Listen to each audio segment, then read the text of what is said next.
Good evening, campers, dreamers, and babysitters. And yes, today we are going to be talking about another trailer, this time for the new M. Night Shyamalan horror mystery, Knock at the Cabin. So, this is something I knew about this coming out. Luke, was this something that was on your radar, or was this a surprise today? That the trailer was dropping, you mean?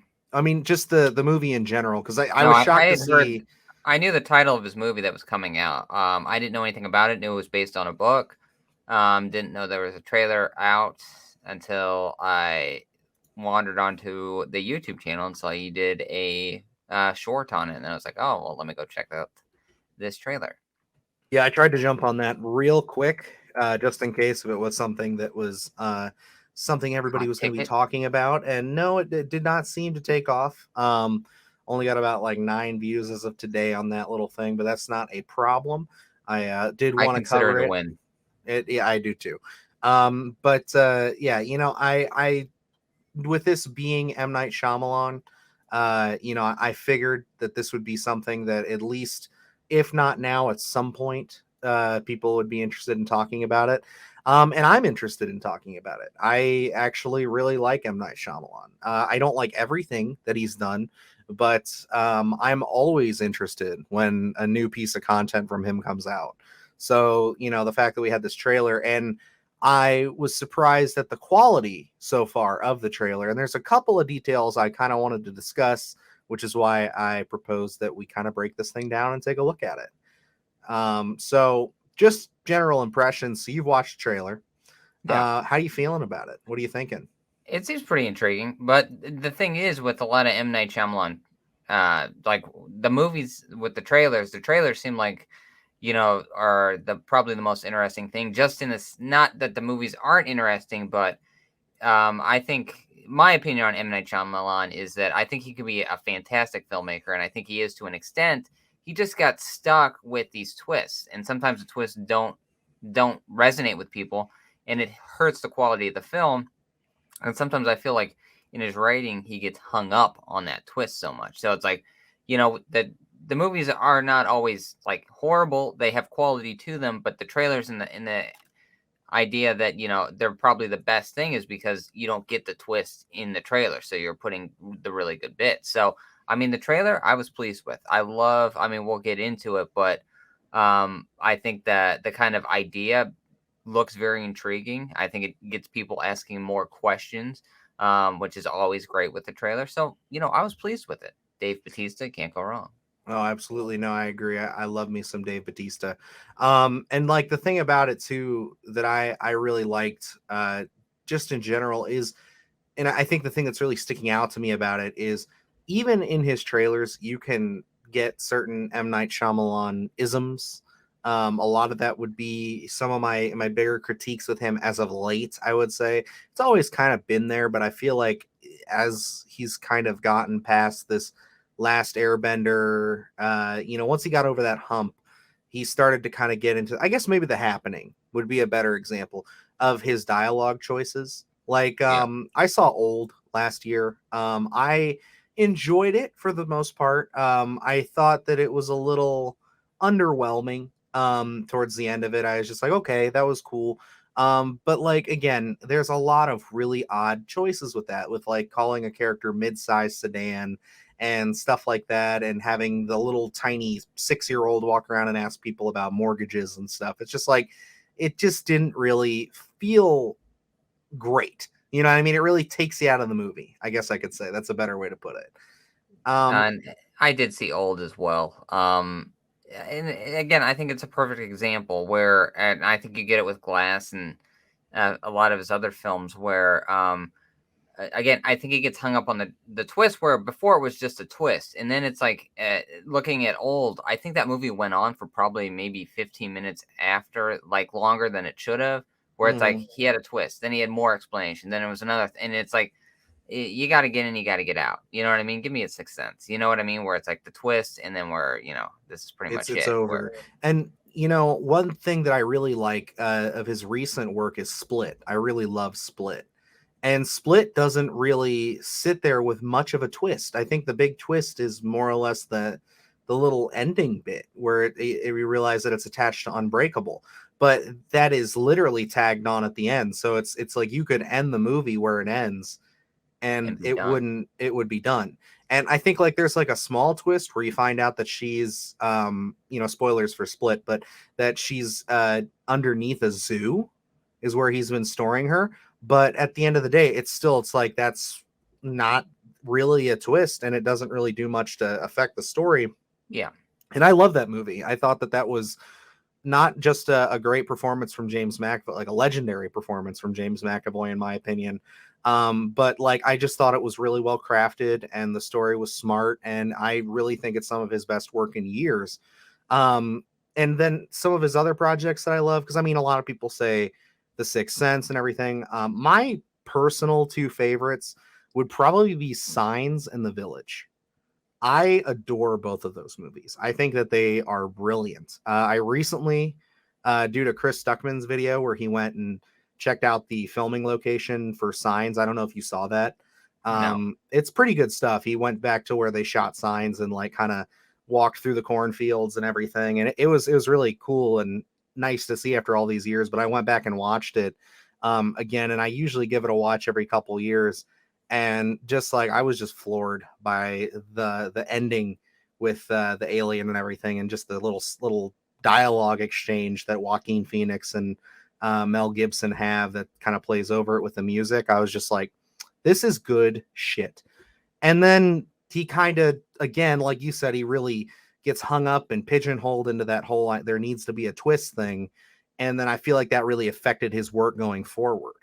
And Yeah. then he tried to become a big budget filmmaker where it's like, I'm doing things like Last Airbender and After Earth, and I'm trying to do all this stuff that just, I don't think his sensibilities are meant for that kind of material. And this trailer, to kind of circle back here, excites me because I think what they're setting up here, the tones that they're giving, I think this is perfect M. Night Shyamalan material.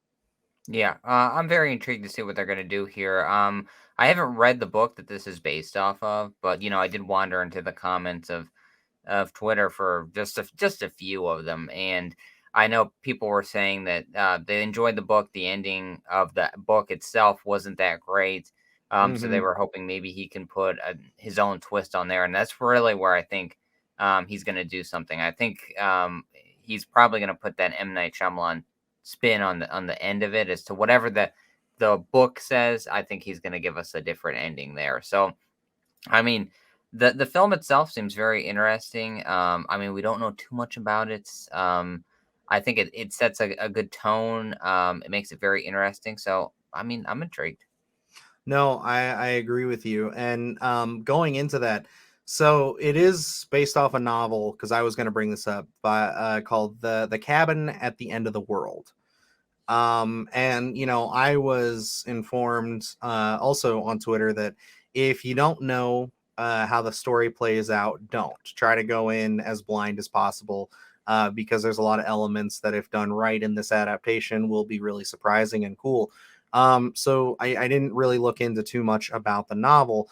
I just know that it came out a few years ago. I think it was like in 2018, from what I Yep. remember. Yeah, and it is apparently a really cool kind of a more or less it puts people in almost like this impossible situation, and the purpose of it is really creepy and neat. And I think that just from the description alone that I was given, you can really it leaves a lot of room for some really powerful performances by some of this cast, which we'll get into once we play through the trailer. The only other thing I wanted to talk about before we start cutting into this thing is that with this, again, it's based off of a novel, which Old was based off of a short story, I believe, or a graphic novel. Of the, it was, I don't think it was called Old, but it was something else. But it's interesting here to see that he's also got two other people credited on the screenplay here. So we have Stephen Desmond and Michael Sherman. They aren't known for a lot that's out yet, but they have been, looks like, writing for quite some time. The only thing that they have under their belt right now is a 13-minute short film that has pretty good reviews on IMDb here, called Monsters. Um, and it is nice to see that he's got backup when it comes to the writing. And that's all I'm going to say, because I kind of hope that they steer him away from some of that really cheesy dialogue and character decisions that he Yeah. tends to like to do. I just don't know if it's like his attempt at humor or what, but like it can really suck me out of the movie, and I just don't like to do that. And a lot of people would say like, well, Split has that with like Hedwig, but you have leeway there because Hedwig is a personality. Yeah. And it's just one of those things where it's like I think that you get away with that a little more than, again, having children talk about mortgages and a guy named Midsize Sedan. Yeah, I think sometimes we talk about a marriage of horror and comedy, and sometimes where the comedy becomes a little too tongue in cheek. I think M Night Shyamalan's a little guilty of making his comedy a little too tongue in cheek, and it doesn't really feel natural. It's almost like a trying to go for those cheap laughs in a sense. I think he does do that a lot, and I think that kind of does take me out as well. So he's usually the sole writer, I think, in most of these projects, isn't he? So I don't think I don't know. I haven't looked in depth, but I don't know. Does he usually work with people with this, or is it usually just him? So I'll go through a couple of his recent credits because I know to an extent he was the sole writer for a lot of his older stuff. Um, so yeah, he was the sole writer on Old, or basically a writer for the screen, because that was based off of a graphic novel called Sandcastle.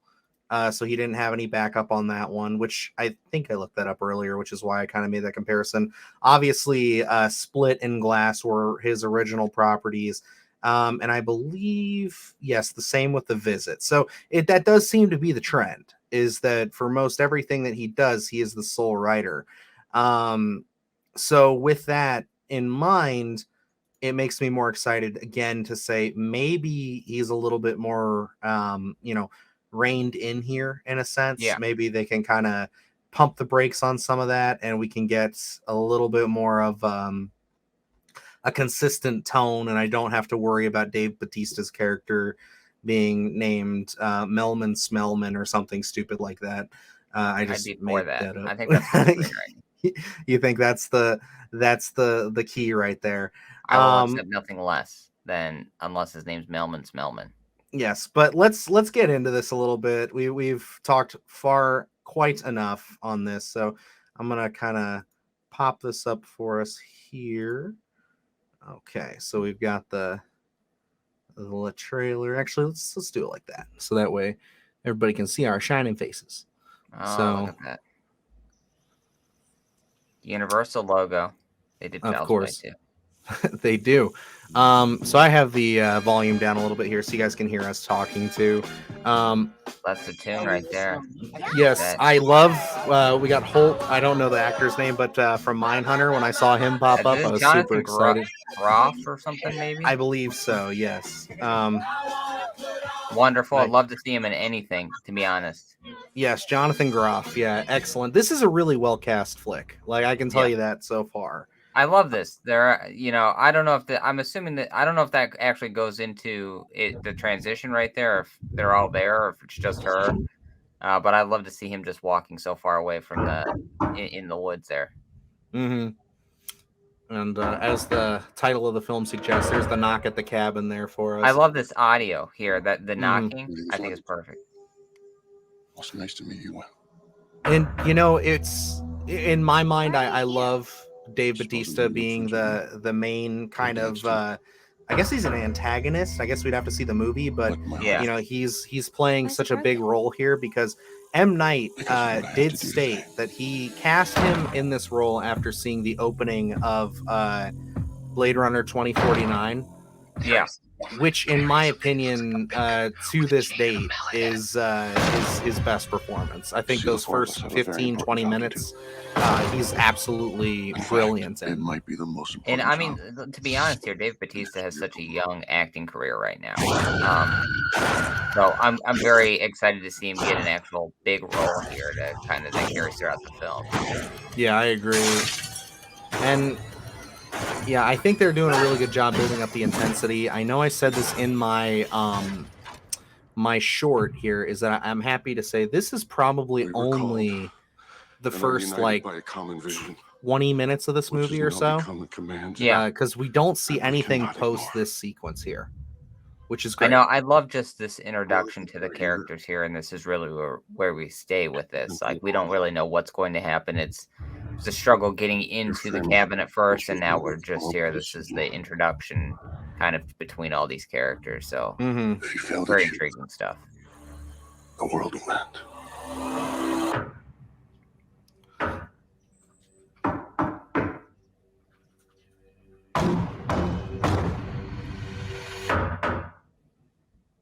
And this again, I think, setting this in a one spot kind of place where it's just more or less, um, it's it's just this cabin. It's just this small area. This should be like M. Night's bread and butter here. Yes. I think that he can really drive out some great intensity. And because that's the thing, like he does do tension really, really beautifully. Like I go back to Signs in the Village, they have such great moments of tension in those movies. And I think, like, in my opinion, that may have been where his career peaks, his early career, because I think that those two movies back to back are just really brilliant alternative takes. I think the problem with those movies is that they were sold very differently than what they are, Yeah. as to where like Signs is more of a deconstruction about a man losing his faith after the death of his wife. And then this unforeseen event starts to happen in the world, and how him and his family have to process that along with their grief. And, I think that the Village is just a wonderful gothic romance that then has that twist of it actually being in the modern era. And, it's just one of those things where, like, the twist I can see not working for some people in the Village, but still, I think the substance of that film is still beautiful and really well crafted. And I think it sucks that, you know, he got hammered for some of that stuff, especially the Village. Like, people were kind of like, oh, well, that kind of sucked and blah, blah, blah. Because he did get pigeonholed again for where's the Sixth Sense guy who has that twist that blows my mind. You know what I Yeah. mean? And that people didn't really let him grow as a filmmaker. So then he kind of was like, well, now I have to do twists. And then if that doesn't work out, then maybe I'll throw my hat in the ring and do big budget films. And it's just, I think it's really sad and unfair. I mean, again, does he make choices that are questionable when he's the sole writer on things? Yes. But I still think that the dude's a very competent filmmaker. And again, if his name's on it, I'm going to see it just because you never know what you're going to get. It's a flip of a coin, really. I think John Campea said that earlier today on his show when they were talking about this trailer. So, but Yeah. he's absolutely right. And I think M. Night Shyamalan's kind of a director where, um, I don't know. I think he has a tough relationship with audiences because they are expecting that twist so much that that's what they're going to hang their hat on in terms of the quality of the film. Where you can look at a lot of the films that maybe did not hit in terms of the twist, but you can't make an argument that it's all throughout the entire film from beginning to end a trash film. The dude knows how to make a film. He can build tension. Um, I mean, some of his shot selections are just absolutely beautiful. So it's like you can look at films of his, and that's where it's like, I think his hate maybe gets a little more amplified because where he can make a good film up until a certain point, and then that makes you hate it if that twist does not hit with you. But the guy can make a great film. And Mhm. for me, like, I enjoy Signs. The Village, again, I think is a pretty decent film. I think that honestly was his ticket to shed the whole twist gimmick, and what that film was going to be was billed as. I really think you should have went with it. I think you should have went with that horror aspect of something in the woods, and really just, you know said, this is the face value. We're not doing a twist. This is what we're going to be doing. And I think maybe he missed the boat with that because I think the Village could have been something special if we would have just went that route. But like this one, I'm expecting some sort of twist. I don't know. Again, I don't know what the book did. I'm assuming there's some sort of twist or something in there. But I'm really hoping maybe some more, like a little bit of subtleness for this one. Maybe he doesn't do some sort of crazy twist. Would be I think a interesting take. I agree with you. But again, like you said, we know to expect it at this point. Yeah, Um, like I said, with Old, I don't necessarily think there needed to be a twist in that film. I think if you just would have left it at the concept that it was and they escaped and there was, in my opinion, I don't think they needed to explain all that as deeply as they did because I think that it was competent in holding itself up enough as it was. yeah, And because once you kind of unveil everything, and you unveil the twist, it's like, okay, the movie's just all right. You know what I mean? yeah, I think I would have liked to have had more symbolism going back into that movie, trying to understand why this event was happening the way it was. Why is this beach the way it is? And I hope for that for this. Again, he's got two other writers on this. It's based off of a novel, so there is source material. And I think that if people, like you said, weren't happy with the ending, I think that that does open the door for him to kind of, throw his 2 cents into it and maybe make it worth it. But again, I think the thing that I'm most excited for, and I usually am when it comes to an M. Night Shyamalan movie at this point, I said it was Split, where he got a fantastic, legendary performance out of, James McAvoy with that. I'm excited to see Dave Batista. I think through yeah, and through, I said this is a great cast. I'm excited to see Rupert Grint because he's on his show that he writes, The Servant, that yes. is I haven't seen apparently that one. really good. I haven't seen it either, but I hear it's awesome. But I'm excited for those two, but mostly Dave Batista.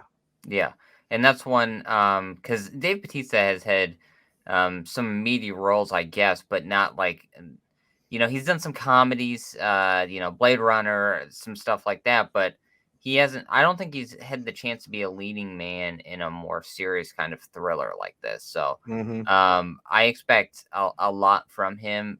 He has this art to his subtle performances that I think is something special. So I'm very intrigued. Just the way he's presenting himself in this trailer alone. And he doesn't do anything off the wall here. There's nothing that you can really pick out to say, oh man, like he's really like turning this up to 100.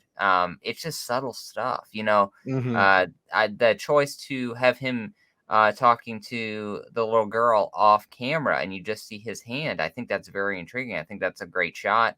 And his delivery to that, I think, is perfect. So, I mean, like right now, all this stuff is really working for me. I mean, is it really going to hit when we see the full length film? I don't know yet.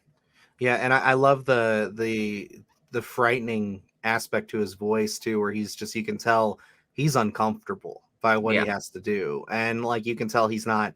He knows something that we don't, and we can infer what that is, but he seems uncomfortable, and Yeah. I like that. Nobody there seems like they're having a good time, so it's like it's going to be real interesting to see this. It comes out in February, so I am excited to check it out. We've definitely may be covering a couple of M. Night's movies before this comes out, I would have to say, because I know, again, Signs is a big one for me. I'd love to cover that on the Splattercast at some point.